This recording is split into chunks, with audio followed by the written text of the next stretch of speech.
Social security को सुनिश्चित करो, हमको पेंशन दो।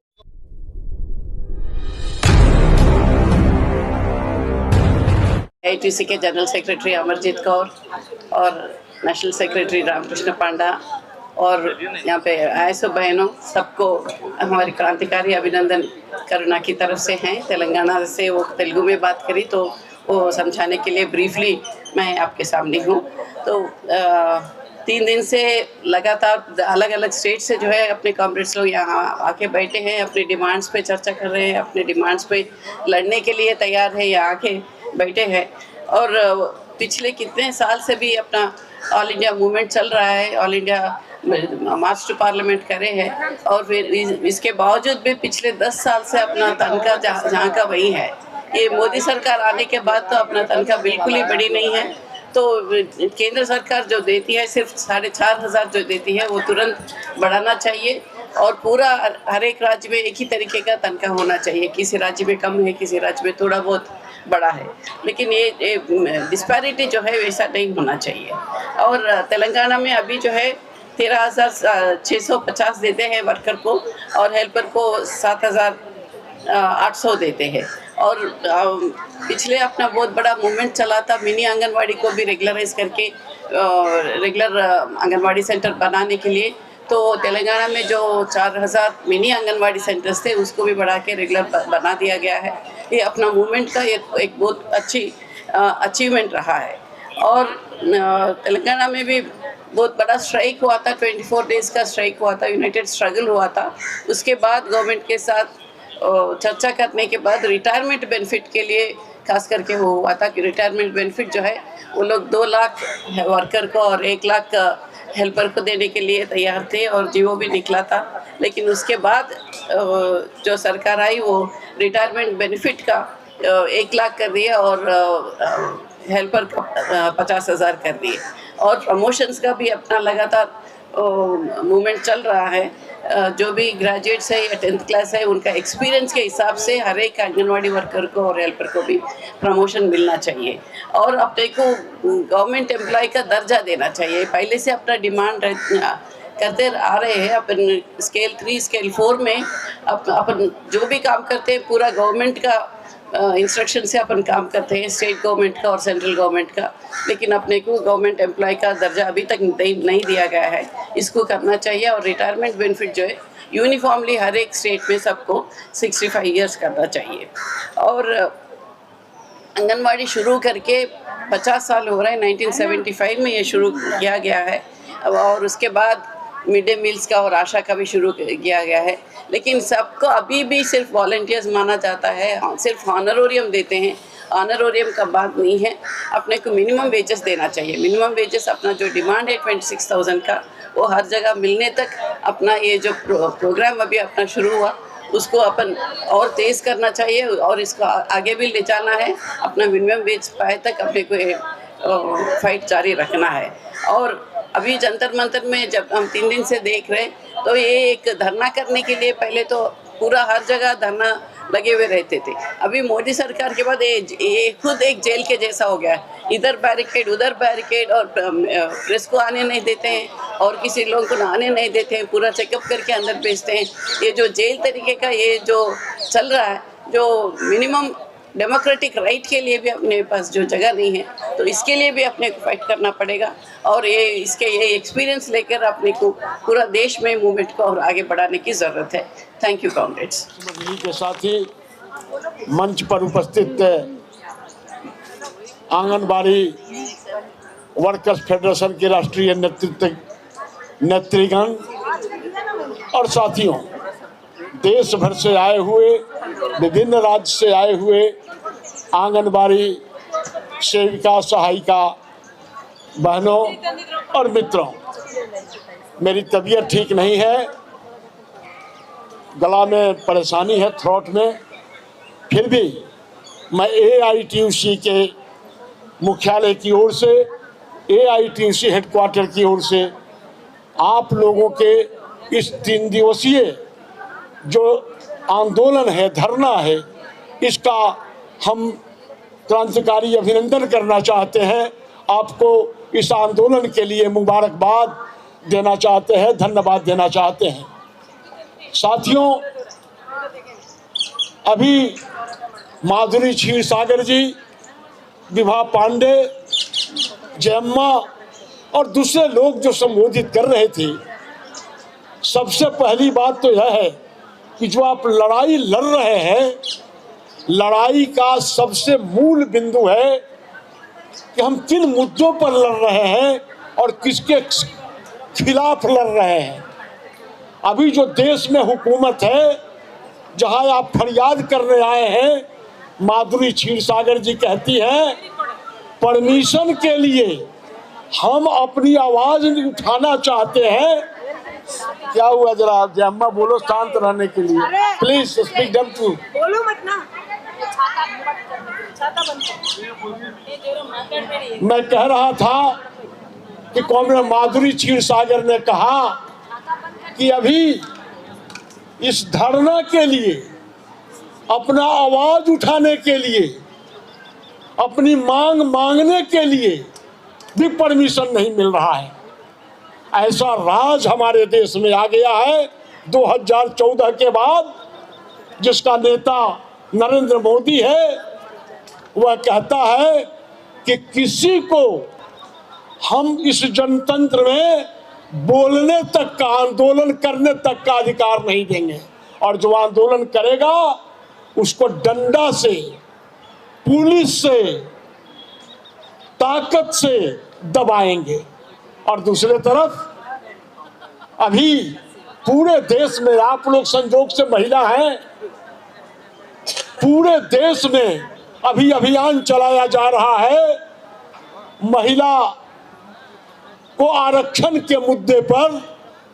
यह बेईमान लोग जो सत्ता में 14 में पहुंचा, उसके पहले, इसके आने के पहले ऑल इंडिया में एक इंडियन लेबर कॉन्फ्रेंस हुआ करता है। जो भी मजदूरों का मुद्दा है, मजदूरों के मुद्दे पर हर साल आजादी के बाद हर साल राष्ट्रीय सम्मेलन होता था, जिसमें विचार करके और नीति तय होता था। इसके आने के पहले बड़ी लड़ाई के बाद यह नीति तय हुआ था कि देश की आंगनबाड़ी सेविका, सहायिका को मजदूर का दर्जा दिया जाए। इंडियन लेबर कॉन्फ्रेंस सर्वसम्मत से पास किया था कि इनको मजदूर का दर्जा दिया जाए, इनको कर्मचारी समझा जाए। और जब मजदूर का दर्जा मिल जाएगा, उस समय मनमोहन सिंह के जाने का समय था जब यह फैसला हुआ था। लेकिन आज तक 12-13 साल हो गया मोदी शासन में आए हुए, हमको मजदूर कर्मचारी मानने को तैयार नहीं है। हमको कहता हम वॉलेंटियर है, हमको वेतन नहीं मिलेगा। दुनिया में इंटरनेशनल लेबर ऑर्गेनाइजेशन और सब जगह ये चर्चा है कि जो मेहनत करता है, श्रम करता है, वो हम मजदूर है। या सरकार कहता है आपको हम मजदूर नहीं मानते हैं, और मजदूर भी नहीं मानता है। और इतने तरह के काम आप लोगों से कराए जाते हैं जो आप लोग जानते हैं। 8 घंटा, 10 घंटा, 12 घंटा, 24 घंटा भी कभी कभी आप लोगों से काम लिया जाता है। यह स्थिति पैदा की गई है। लेकिन दिक्कत सबसे बड़ी क्या है, मैं कहा मेरी तबीयत ठीक नहीं, हम 2-3 बात आपसे बताना चाहते हैं। ऐसा राज में आप लोग हैं जो राज झूठ, फरेब, जालसाजी और षड्यंत्र से चल रहा है। इतना झूठा प्रचार किया जाता है, हमारी बहनें भी उस प्रचार में बहक जाती हैं, हमारे बहनें उस प्रचार की आंधी में चली जाती हैं। और जैसे अभी पूरे देश में कोशिश उसकी हो रही है। Thank you.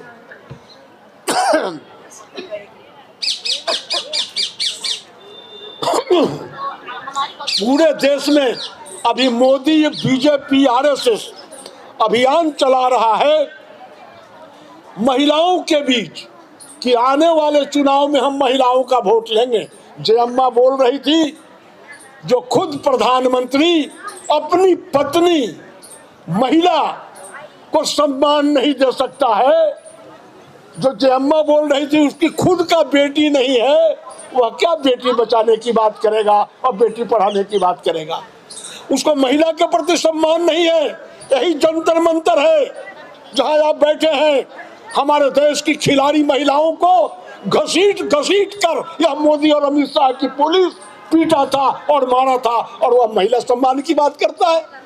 यह झूठा बेईमान लोग मजदूरों पर डंडा बरसाता है और कहता है श्रमेव जयते, श्रमिकों का विजय हो, और मजदूरों की पिटाई करता है। पहली बात तो यह कि लड़ाई जब तक गुस्सा नहीं होगा तब तक लड़ाई नहीं होगी। आरती दिखाने से अधिकार नहीं मिलता, भीख मांगने से अधिकार नहीं मिलता। दुश्मनों को पहचानना पड़ेगा, और जो गद्दी में पहुंचा है यह मजदूरों का दुश्मन है, किसानों का दुश्मन है, कर्मचारियों का दुश्मन है, इस देश का दुश्मन है। इस बात को समझना पड़ेगा। लेकिन आप समझिए इस बात को, तब तक दूसरा हवा बहा देता है, धर्म का हवा, जात का हवा, और उसमें आपके मुद्दे को छिपा देता है, आपके मुद्दों को दबा देता है। और हम लोग भी, खास करके महिलाएं देश का, हमारे देश के लोग जाति और धर्म में बंटकर फिर उसी को, अभी हम लोग जानते हैं हमारे देश में अभी हम लोग बैठे हैं ना, एक सांप अगर निकल जाए, एक नाग देवता, तो वह नाग को सब लोग मारने लगेंगे, भागने लगेंगे, पीटने लगेंगे, क्योंकि वह जहर उगलता है, वह काटने से मर जाएगा आदमी। लेकिन साल में एक बार हम लोग उस नाग की पूजा करते हैं, उस नाग देवता की पूजा करके और उसको दूध पिलाते हैं। यही हालत हमारे देश की मानसिकता है। सालों भर हम पर हमला करता है, हमको जहर उगलता है, हमारा अधिकार छीनता है, और वोट का समय जब आता है तो एक दिन उसी को वोट देकर सत्ता में भेज देते हैं जो हमारे सारे अधिकारों का दुश्मन है, हमारे देश का दुश्मन है। इसको समझना पड़ेगा। और जब तक आक्रोश नहीं होगा, गुस्सा नहीं होगा, तब तक आंदोलन धारदार नहीं हो सकता है। और एक बात हमेशा ध्यान रखिए, अभी इसी सप्ताह पूरे देश में तूफान जैसा वातावरण बना हमारे दिल्ली के नोएडा में। मैं कल आपके मुद्दा को लेकर चीफ लेबर कमिश्नर, वो भी महिला है, विभा पांडे जी, हमारे देश की एक मैडम आई है चीफ लेबर कमिश्नर, जो गुजरात कैडर की IAS है, प्रधानमंत्री कार्यालय में रही हैं। इसके बाद स्किल डेवलपमेंट से जाकर उनको भेज दिया गया है labour department, chief labour commissioner. 2-3 महीना हो गया, किसी ट्रेड यूनियन लीडर से आज तक मुलाकात नहीं किया, जबकि वह चीफ लेबर कमिश्नर है देश का। मैं 3 दिन पहले उनको मैसेज किया कि यहाँ 3 दिन का धरना होने वाला है, हम आपसे परिचय भी कर लेंगे और इन मुद्दा भी बता देंगे, मैडम टाइम दीजिए। कल यहीं बैठे बैठे 12:30 बजे फोन आया, 1 बजे आ जाइए। मैं गया, आपका मेमोरेंडम जो भी पढ़कर बता रही थी, वह मेमोरेंडम चीफ लेबर कमिश्नर को देकर मैं कहा कि मैडम, पूरे देश की आंगनबाड़ी कार्यकर्ता दिल्ली के जंतर मंतर में बैठी हुई है, गुजरात हाई कोर्ट का फैसला, सुप्रीम कोर्ट का फैसला, इंडियन लेबर कॉन्फ्रेंस का फैसला लागू नहीं होता है। आप लेबर डिपार्टमेंट के हैं, आप पहल करके ये गारंटी तो करिए कि इनको लेबर का दर्जा मिले, पहल तो करिए। ठीक बात है कि आपके अधिकार में नहीं है। हमने अभी कहा कि मैडम, भ्रम में नहीं होना चाहिए, मजदूर के भीतर ज्वालामुखी का वातावरण बन रहा है, और न सिर्फ आंगनबाड़ी कार्यकर्ता बल्कि देश में, पूरे देश में एक अच्छे ढंग की नौकरी, परमानेंट नौकरी की धारणा खत्म की जा रही है। मजदूरों को गुलाम बनाने का, बधुआ बनाने का कानून बनाया गया, जिसका पूरे देश में विरोध हो रहा है। लेबर कोड आप भी विरोध किए हैं, हड़ताल भी हुआ था, और अभी मजदूरों पर दमन का सिलसिला शुरू हुआ है। लेकिन मजदूर अभी पूरे देश में पूरे देश में भीतर भीतर ज्वालामुखी की स्थिति बन रही है और विद्रोह शुरू हो गया है। अभी फरवरी महीना में बरौनी में इंडियन ऑयल के 30,000 मजदूर बरौनी रिफाइनरी में विद्रोह कर दिया।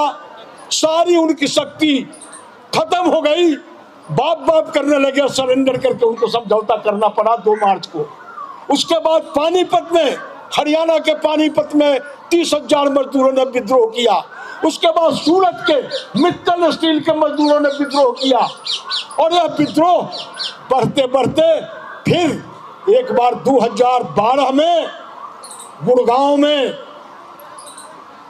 जो कंपनी थी, मारुति कंपनी और होंडा कंपनी, उसमें भयानक आंदोलन मजदूर विद्रोह हुआ था। उसमें एक मैनेजमेंट का अफसर भी मारा गया था। उसके बाद फिर आज उसी मानेसर में, उसी गुड़गांव में विद्रोह शुरू हो गया। हजारों लोग आ गए और हरियाणा सरकार उसको डंडा से पीटने का कोशिश किया।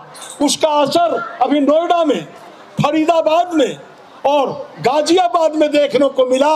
जब हजारों मजदूर सड़क पर उतरे, जानते हैं क्या हुआ? नोएडा में 3 महिला मीटिंग करके, शांतिपूर्ण मीटिंग करके लौट रही थी। उन 3 महिलाओं को मेट्रो में, बोटेनिकल गार्डन मेट्रो स्टेशन पर उत्तर प्रदेश की जोगी, जो अपने को साधु कहता है, गेरुआ वस्त्र में है, उसका पुलिस, मर्द पुलिस, उन तीनों भाषण करने वाली महिलाओं को पकड़कर घसीट कर लेकर कहां ले गई पता नहीं चला। लोग, उसके परिवार के लोग खोजते रहे और दूसरे दिन विद्रोह हुआ जब नोएडा में, तो आपने देखा कि कैसे दमन हुआ है। सैकड़ों लोग गिरफ्तार किए गए हैं, मारपीट किया गया है। और उसके बाद नोएडा के उस आंदोलन के बाद 2014 से आज तक वहां मिनिमम वेज का रिवीजन नहीं हुआ था। रातों रात उनको घोषणा करना पड़ा कि हम अंतरिम रिलीफ देना चाहते हैं। हरियाणा में मिनिमम वेज का फैसला हो गया था। जब मजदूर सड़क पर उतरे तो उनको लागू करना पड़ा। जब मजदूर ठान लेता है तो बड़ी बड़ी हस्तियों को जमीन पर घुटना टेकने को मजबूर कर देता है। वही मैं लेबर कमिश्नर को कहा, जो ज्वालामुखी भीतर भीतर सुलग रहा है। ठेका मजदूरों से नौकरी कराई जाती है, उनको कहा जाता है पेमेंट वापस कर दो और नहीं तो नौकरी से निकाल देंगे। ये सभी प्लांट में हो रहा। बोली कोई जगह, हम कहा आपके मंत्रालय में भी जो ठेका मजदूर काम करता है, सूचना मंत्रालय में ठेका मजदूर काम करता है, उसको भी कहा जाता है अगर महीना में इतना रुपया नहीं लौटाओगे तो हम काम से हटा देंगे। उदाहरण भी दिया। और मैं कहा कि यह विस्फोटक स्थिति बन रही है, लेबर डिपार्टमेंट बात नहीं कर रहा है। मैं और कॉमरेड हरिद्वार सिंह डिटेल में बताया। और उसके बाद में जो आप लोगों का ग्रेच्युटी का मामला है, उसको डिप्टी चीफ लेबर कमिश्नर जो श्री नायक हैं, रीजनल लेबर कमिश्नर जो सोशल सिक्योरिटी देखते हैं, उनको भी मेमोरेंडम देकर आए हैं कि गुजरात के जो सोशल सिक्योरिटी के संदर्भ में ग्रेच्युटी का फैसला हुआ है, उस संदर्भ में लागू कीजिए। मैं आपको कहना चाहता हूं, आप लोगों का यह चल रहा है। अभी मैं बात कर रहा था लेबर सेक्रेटरी से ऑफिस में, सोमवार को बात किया। लेबर सेक्रेटरी गुरुनानी महिला हैं। मैंने कहा कि आंगनबाड़ी के कार्यकर्ता पूरे देश से आ रही हैं, उनको मिलने का अपॉइंटमेंट दो। चूंकि लेबर डिपार्टमेंट की ड्यूटी है कि श्रम कानून इन पर लागू किया जाए, इनको उचित मजदूरी मिले, इनको सामाजिक सुरक्षा मिले, इनको ESI की सुविधा मिले और इनका मेंटल टॉर्चर करना बंद किया जाए। यह मेंटल टॉर्चर है डिजिटलाइजेशन के नाम पर, फेशियल रिकॉग्निशन के नाम पर। क्या क्या नहीं किया जाता है आंगनबाड़ी सेविका सहायिका को, जो आप लोग चर्चा करते होंगे, हम डिटेल नहीं जाना चाहते हैं। उन्होंने कहा माधुरी क्षीरसागर जी का नंबर लेकर कि मैं खबर करूंगा। अभी तक खबर नहीं आई। मैं फिर अभी फोन किया तो पता चला कि लेबर सेक्रेटरी प्रधानमंत्री कार्यालय गई हुई है, वहां से लौटेंगी तो खबर मिलेगा। मैं यह कहना चाहता हूं, दिन रात प्रधानमंत्री का, देश का जो प्रधानमंत्री कार्यालय है, मजदूरों के खिलाफ, किसानों के खिलाफ, आम जनता के खिलाफ साजिश का केंद्र बना हुआ है। कैसे मजदूरों का दमन किया जाए, दिन रात वही कार्यवाही चलती है। और दूसरे तरफ अभी वेदांता अनिल अग्रवाल की फैक्ट्री में 24 लोग एक दिन में मर गए। अभी जो दुर्घटना की हालत है कारखानों में, कल्पना नहीं कर सकते हैं। सारे कानून खत्म किए जा रहे हैं। देश का सारा पैसा, हमको मानदेय बढ़ाने की बात, यूपी में इतना कम पैसा मिलता है आज मालूम हुआ। यूपी में तो, और वहां कहता है धर्म का राज है, साधु महात्मा वहां राज चला रहा है उत्तर प्रदेश में। वह बेईमान लोग धर्म को भी अपमानित कर रहा है, उस गेरुआ वस्त्र को भी अपमानित कर रहा है। ऐसी स्थिति में आप लोग, बंद हो गया, ऐसी स्थिति में आप लोगों से कहना है, एक बात ध्यान रखिए, यहाँ आंदोलन में आए हैं अपने मुद्दों पर, लेकिन दुश्मनों को पहचानना पड़ेगा। जब तक हम पहचान हमारी नहीं होगी और आक्रोश नहीं होगा, हम किसी के दया का भीख नहीं मांगते। वो हमारा अधिकार है, जन्म सिद्ध अधिकार है। हम मजदूरी हैं, अगर कर्मचारी हैं तो मजदूरी हमारा जन्म सिद्ध अधिकार है। जो नहीं देता है उसको सबक सिखाना पड़ेगा। और इसीलिए मैं आपसे कहना चाहता हूं, आप यहां से जाइए। अभी जो महिला को लुभाने का अभियान चला रहा है, आप लोगों को आम जनता से संपर्क है, इसके साजिश को, षड्यंत्र का पर्दाफाश कीजिए और अपने हक के लिए, जैसा जयम्मा बोली, विभा पांडे बोली, माधुरी जी बोली, अपनी एकता बनाइए। और जिस दिन लाखों महिलाएं एक दिन सड़क पर उतर जाएंगी, तो जैसे नोएडा में सरेंडर किया, मानेसर में सरेंडर किया, आपके सामने भी मोदी को सरेंडर करना पड़ेगा। इसलिए एकताबद्ध होइए, आंदोलन पर भरोसा रखिए। और इसी के साथ पुनः आपके आंदोलन के लिए आपका अभिनंदन और आपको मुबारकबाद देना चाहता हूं। मंडल के साथियों, हमारा पास है कमरेड बीबी विजयलक्ष्मी, हमारा एटक के बहुत जुझारू नेता है और आपका जो आंगनवाड़ी फेडरेशन है उसकी जनरल सेक्रेटरी रह चुके हैं। सुनाई नहीं दे रहा है? दे रहा है ना? ज़्यादा आवाज़ होने से फिर कान भी प्रॉब्लम होगा, ये भी ठीक है। हमारा पास है आपके फेडरेशन के अध्यक्ष, पूर्व एमएलसी बिहार की कमेड उषा साहनी जी, आपके फेडरेशन के जनरल सेक्रेटरी कमेड माधुरी सिरसागर जी, किसान सभा, ऑल इंडिया किसान सभा का राष्ट्रीय अध्यक्ष कमेड राजन सिरसागर जी, मंच पर बैठे हुए तमाम नेतागण और मेरा सामने बैठे हुए बहनें, आप सबको एटक का तरफ से मैं स्वागत करता हूं और लाल सलाम पेश करता हूं। दिल्ली में बड़ी धूप है,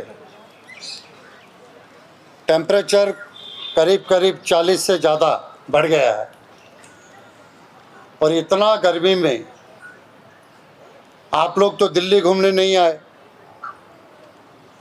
कईयों ने पहले ही लाल किला देख लिया होगा। पार्लियामेंट भवन मोदी जी ने नया बनाए हैं, लेकिन दोनों तरफ पुलिस ऐसे है जैसे कि झारखंड छत्तीसगढ़ से माओवादियों ने यहाँ डेरा डाल रखा है। हम तो माओवादी है नहीं, बंदूक लेके लड़ाई करने तो नहीं आए। हमने डेमोक्रेटिकली अपना बात को,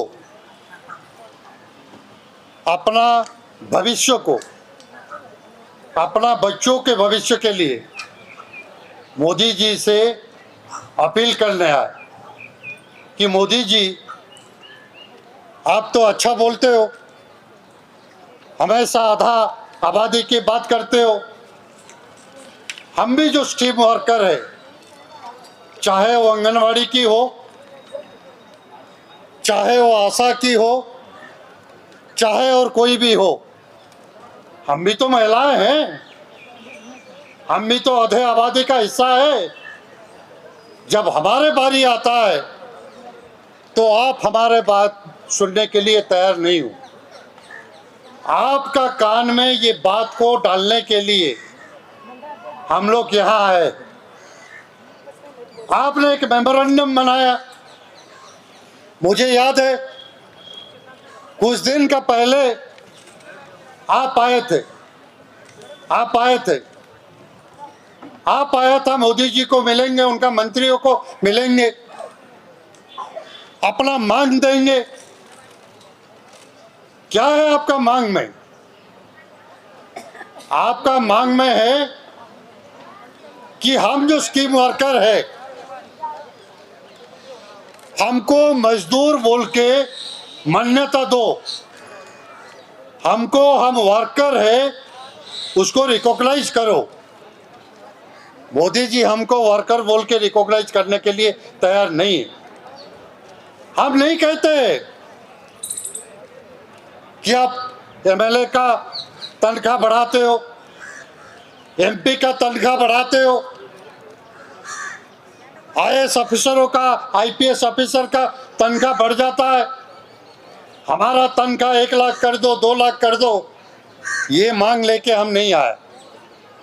हम क्या मांग करते हैं कि हमारा तनख्वाह न्यूनतम मजदूरी कम से कम 26,000 करो, यही तो मांग है ना। हम सोशल सिक्योरिटी की बात करते हैं, हमारा आवास होना चाहिए। हमने तो ये कहने नहीं आया कि हमारा घर में जो छोटा सा घर है उस घर को आप ताजमहल बना दो, ये कहने कोई आया क्या? हमने कहा कि इसको ताजमहल बना दो, हमने कहा हमको सोशल सिक्योरिटी दो। सोशल सिक्योरिटी का मतलब क्या है? हमारा आवास होना चाहिए।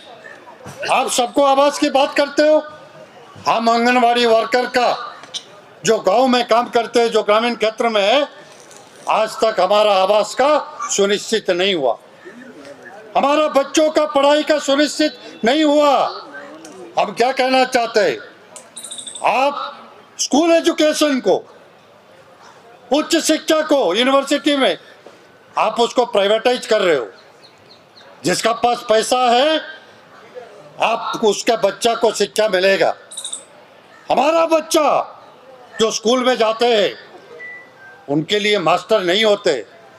अगर 5 क्लास होते हैं तो 2 मास्टर होते हैं। ये सही है गलत है?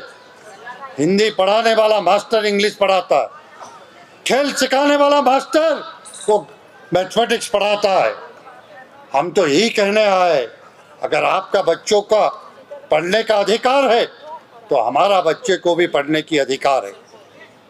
अगर आपका बच्चा अच्छा स्कूल में पढ़ सकते हैं तो हमारा बच्चा भी उस स्कूल में पढ़ना चाहिए, और उस स्कूल में पढ़ने की अधिकार हमारा बच्चा को भी है।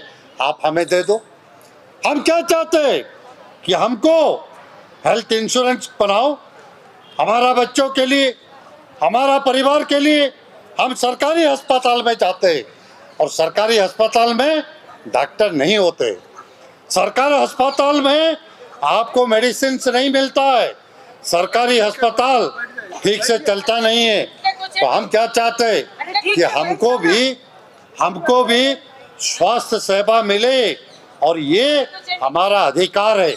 इस अधिकार को हम यहाँ मांगने के लिए आए हैं। और मोदी जी, उनका मंत्रियों के पास उनके पास समय नहीं है, वो तो इलेक्शन कैंपेन में बिजी है। उनके लिए वोट ही सब कुछ है। उनको सरकार बनाना, सरकार को तोड़ना, नए सरकार बनाना, यही काम बच गया है। वो गरीब आदमी से, वर्कर से, मजदूर से, किसान से बात करने के लिए ये लोग तैयार नहीं है। आप लोग क्यों आए? आप लोग क्यों आए? आप लोग आए हैं कि आपका पेंशन की बात करो। उषा जी बैठी हुई है, एमएलसी है, एमएलसी थे। कोई अगर 1 महीना के लिए सदन का सदस्य बन जाता है, सांसद बन जाता है, तो उनके लिए पेंशन का गारंटी हो जाता है। कोई अगर एमएलए बन जाता है, कोई अगर एमएलसी बन जाता है उनके लिए पेंशन की गारंटी हो जाता है। मैं आपका पूछना चाहता हूँ, आप जो इस देश को बनाते हो, आप जो इस देश का भविष्य को बनाते हो, जो 60 साल तक 65 साल तक काम करते हो, आपको पेंशन नहीं मिलना चाहिए? आपको पेंशन के अधिकार नहीं होना चाहिए? इस देश का सरकार, हम कहते हैं न्यूनतम पेंशन हमको 10,000 ही दे दो। आप जो एमपी बनते हो आपको तो पेंशन मिलता है, हमें भी पेंशन दे दो, हमें भी पेंशन दे दो, हमें भी सोशल सिक्योरिटी का गारंटी करो। और ये सरकार ये करने के लिए तैयार नहीं है। ये क्या बात करते हैं? ये क्या बात करते हैं? ये मेरा बात नहीं है, ये आपका फेडरेशन की बात नहीं है, ये अटक की बात नहीं है। 2015 में ILC हुआ था, इंडियन लेबर कॉन्फ्रेंस हुआ था। खुद इस देश का प्राइम मिनिस्टर मोदी पहले नया नया चुन के आए थे, उन्होंने उस मीटिंग पर प्रिजाइड किया था। क्या तय हुआ था?